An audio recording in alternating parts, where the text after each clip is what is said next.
2교시는 욕망과 중독입니다. 천주교 서울대교구 소속 사제시죠. 하성용 신부께서 욕망과 중독에 대한 강연해 주시겠습니다. 네, 아마도 행복이 싫으신 분들은 없을 겁니다. 그렇죠. 그런데 행복하냐고 막상 정작 물어보면은 즉각적으로 바로 대답을 하시거나 아니면은 늘 행복하다고 말씀하시는 분들은 별로 없는 거를 제가 자주 보게 되거든요. 네, 그래서 이제 그런 분들에게 이제 제가 드리고 싶은 말씀은 지금 내가 가지고 있는 것에 만족하고 지금 내가 가지고 있는 것에 행복하다라고 느끼지 못한다면 무엇을 얼마나 갖다 준다고 하더라도 행복을 느낄 수 없다라는 이야기를 자주 해드립니다. 그래서 우리가 사전에서는 생활에서 충분한 만족과 기쁨을 느끼는 상태가 행복이라고 이야기를 하는데 본인들이 생각하는 것과 사전적인 정의가 다르지 않음에도 불구하고 왜 행복한 것을 느끼지 못하는지가 되게 속상하긴 합니다. 그래서 그 행복하지 않다는 사람들이 왜 많은가에 대해서 제가 MC님께 한번 질문을 왜 그럴까요? 네, 사실 행복이 주관적 개념이고 나 스스로 어떻게 느끼느냐에 달려 있는데 자꾸 남하고 비교를 한다거나 아니면 절대치의 저 높은 곳을 향해서 달려가고 있기 때문에 행복하다고 못 느끼는 거 아닐까요? 맞아요. 상대적인 거이지 않을까 생각이 들어요. 네, 맞습니다. 그 많은 분들에게 대답해 주신 것처럼 가지고 있는 것이 지금 충분히 있음에도 불구하고 내가 더 가지지 못했기 때문에 나는 지금 행복하지 않다라고 말씀하시는 분들이 무지하게 많습니다. 그리고 이제 저 같은 경우에도 그렇고 저희 이제 종교적인 그 부분도 마찬가지지만 종교를 가지면 그럼 과연 행복해질 수 있느냐라고 얘기하시는 분들이 있는데 만약에 지금 가진 것에 만족하시지 못한다고 한다면 설령 종교를 가진다고 하더라도 행복해지기는 굉장히 어렵지 않을까 저는 그렇게 생각을 합니다. 네.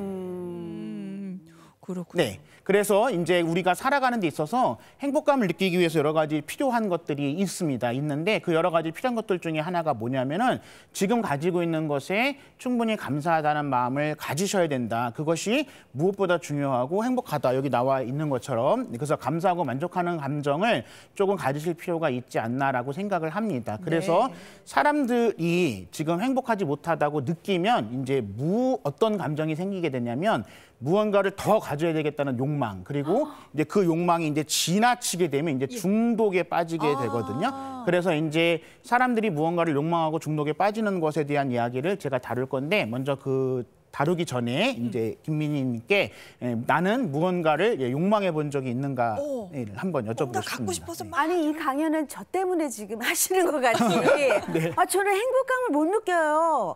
저는 그래서 늘 연습하고 늘 배우고 일본어 배우고 영어 배우고 요리 배우고 춤 배우고 춤도 어떡하죠 이 욕망을요? 네, 그리고 사실 그런 거 배워봐야 돈은 안 되는데. 그래요.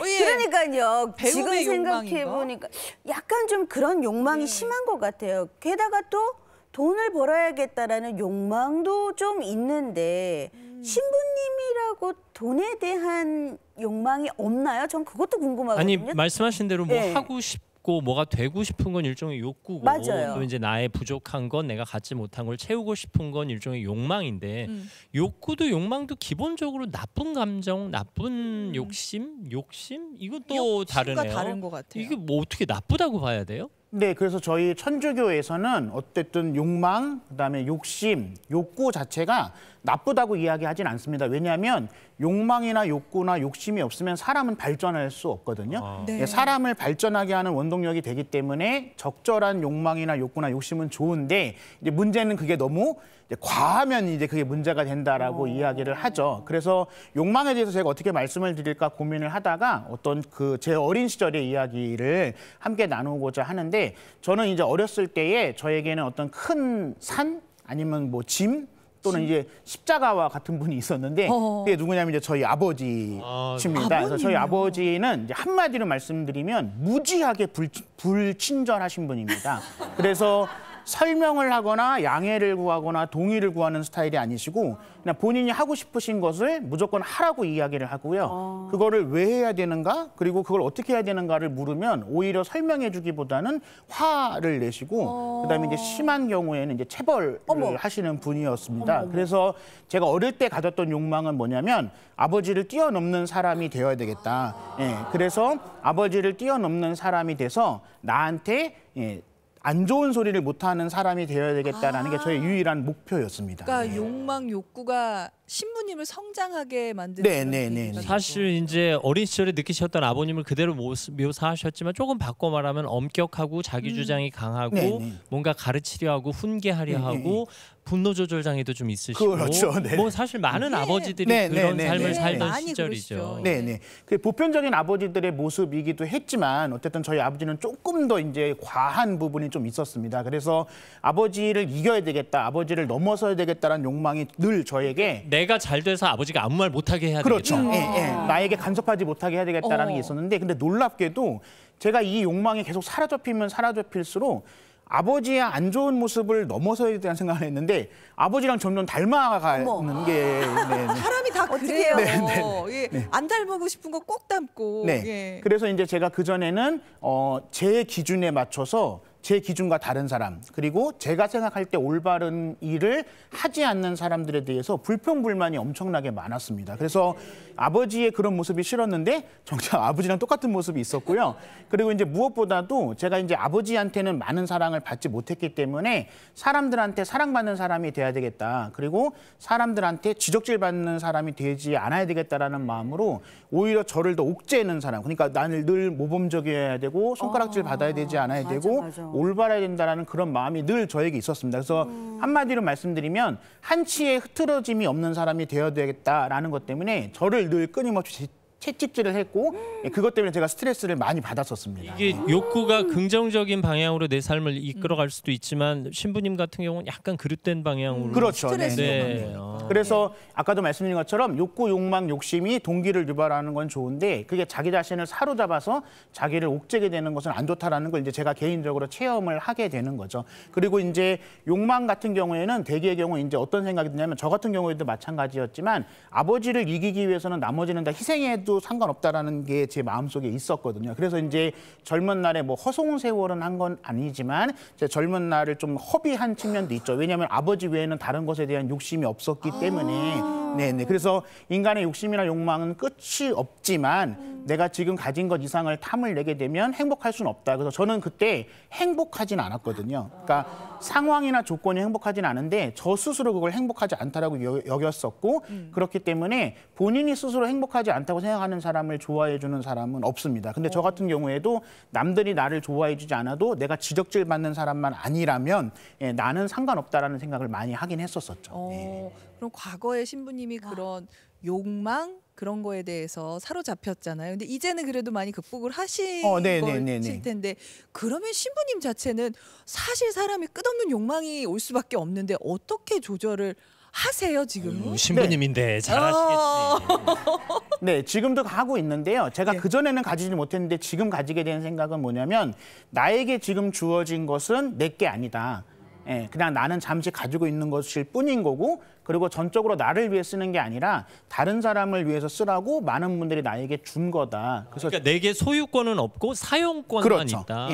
제가 이제 그래서 그전에는 내 노력으로 내가 모든 것을 가졌다고 생각을 했는데 지금은 그렇지 않고 내 노력보다 훨씬 더 많은 분들이 알게 모르게 나를 도와주고 나와 함께 해주기 때문에 내가 가지고 있는 것이 있다. 그렇기 때문에 내 것이 아니기 때문에 나만을 위해서 쓰거나 내가 좋은 걸 하기 위해서 쓰는 것이 아니라 다른 사람을 위해서 써야 된다라고 생각을 하고 있고요. 그리고 뭐 당연한 얘기지만 다른 사람을 위해서 써야 된다라는 마음을 가진 사람이 더 많이 가질 수 있는 거지 나만을 위해서 쓰겠다라고 하는 사람을 도와주거나 그 사람에게 무언가를 나눠주는 사람은 거의 없다고 봐야죠. 어떻게 보면 신부님은 그렇게 사시는 것이 당연하게 느껴지기도 하는데 우리도 그렇게 살아요, 그러면? 그렇죠. 네, 왜냐하면 우리가 어쨌든 사람들 안에서 살아가잖아요. 네. 그래서 어떤 사람이 자기 욕심만 내고 자기 거는 내놓지 않고 자기는 행복하지 않다라고 얘기하는 사람을 보는 게 기쁜 사람은 거의 없잖아요. 그죠? 맞아요. 그래서 다른 사람하고 잘 지내기 위해서도 그렇고 또 솔직히 뭐 더 많이 가지기 위해서도 그렇고 지금 가진 것에 감사할 줄 알고 혹시라도 지금 내가 원하는 걸 못 가졌다고 하더라도 나는 다음에는 가질 수 있다라는 여유 있는 마음을 좀 가질 필요가 있는 거죠. 어쨌든 중요한 부분은 내가 이룬 게 나 혼자 이룬 건 아니다라는 생각 그래요. 아닐까 싶어요. 예, 다 내 건 아니다. 네. 그리고 주변에서 도와줬기에 가능했다. 그렇죠. 예, 예. 그래서 대개 경우 다 마찬가지지만 본인의 노력이 만약에 1이었다고 했을 때 성과를 1만 가지는 사람은 뭐 아예 없다고는 할 수 없지만 거의 없거든요. 때로는 1 이상을 가질 때도 있고 때로는 1보다 못 가질 때도 있지만 이제 다음에 그걸 가질 수 있다라는 여유 있는 마음을 가질 필요는 있는 거죠. 네. 네. 그러면 이런 관점에서 보면 잘못된 욕망은 우리 삶을 망칠 수도 있다는 그쵸. 얘기네요. 네, 네. 그래서 이제 이 잘못된 욕망에서 벗어나지 못하게 되면 이제 결과적으로는 이제 중독에 빠지게 되는 거죠. 중독. 네. 예. 그래서 이제 MC님께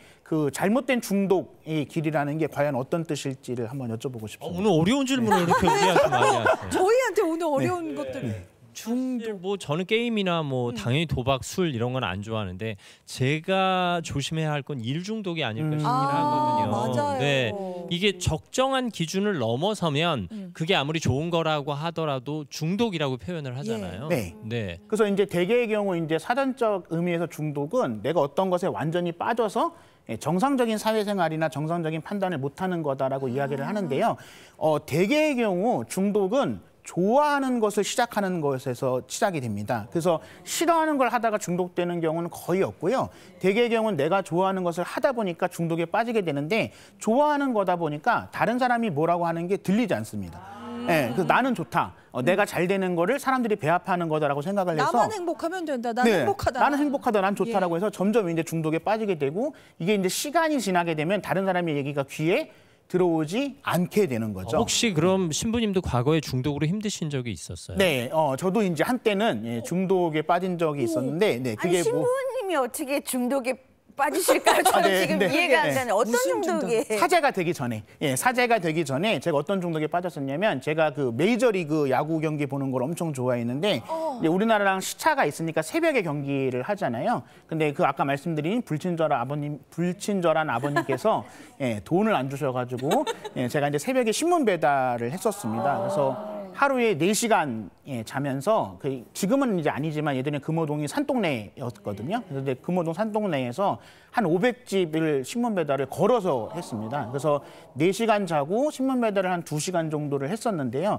그러다 보니까 이제 하루에 수면 시간이 부족하잖아요. 근데 이제 현실이 나아지지 않고 그다음에 내가 좋아하는 야구 경기를 못 보고 그것이 아버지가 불친절해서 그렇다라는 것이 쌓여가지고 이걸 해소할 게 필요했는데 그게 컴퓨터 야구 게임이었습니다. 야구 게임. 네, 컴퓨터 야구 게임이었는데 그래서 그 야구 게임을 신문 배달을 갔다 오면 원래는 좀 자야 되는데 안 자고 학교 가기 전에 야구 게임을 하는 거죠. 그래도 폭력적인 게임은 아니었네요. 네, 폭력적인 게임은 아니었습니다. 그러면 그 게임 중독에서 어떻게 벗어나실 수 있어요? 그 게임 중독에서 벗어나게 된 거는 제 일상이 무너지잖아요. 일상이 무너지니까 어머니랑 친구들이 게임을 하지 말아야 된다.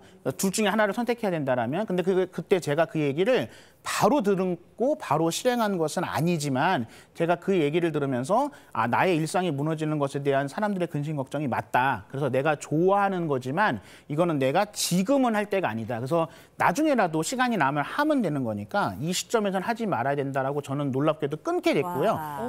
근데 이제 그게 한 번에 된 건 아니고요. 제가 컴퓨터 선 다 뽑아보고 컴퓨터를 다 분해도 해봤거든요. 근데 그거를 다시 선을 꽂고 다시 조립을 하는 제 모습을 보면서 이게 엄청 부질없는 짓이다. 그래서 그렇게 해서 시간이 조금 지나면서 이제 게임을 끊게 됐고 그 이후로는 어떤 게임도 안 합니다. 의지가 대단하시네요. 사실 욕망과 중독을 연결해서 말씀하셨는데 욕망이라는 건 나를 사랑하는 건데 나를 사랑하는 것도 지나치면 나에게 중독이 될 수도 있다는 말씀처럼 들려요. 그래서 이제 나를 사랑하는 마음이 지나치게 되면 중독이 되고 결과적으로는 뭘 잃게 되냐면 사람을 잃게 됩니다. 맞아요. 사람을 잃게 되면 그 누구도 나를 말리지 않게 되거든요. 그러면 더 심한 중독에 빠지게 되는 거죠.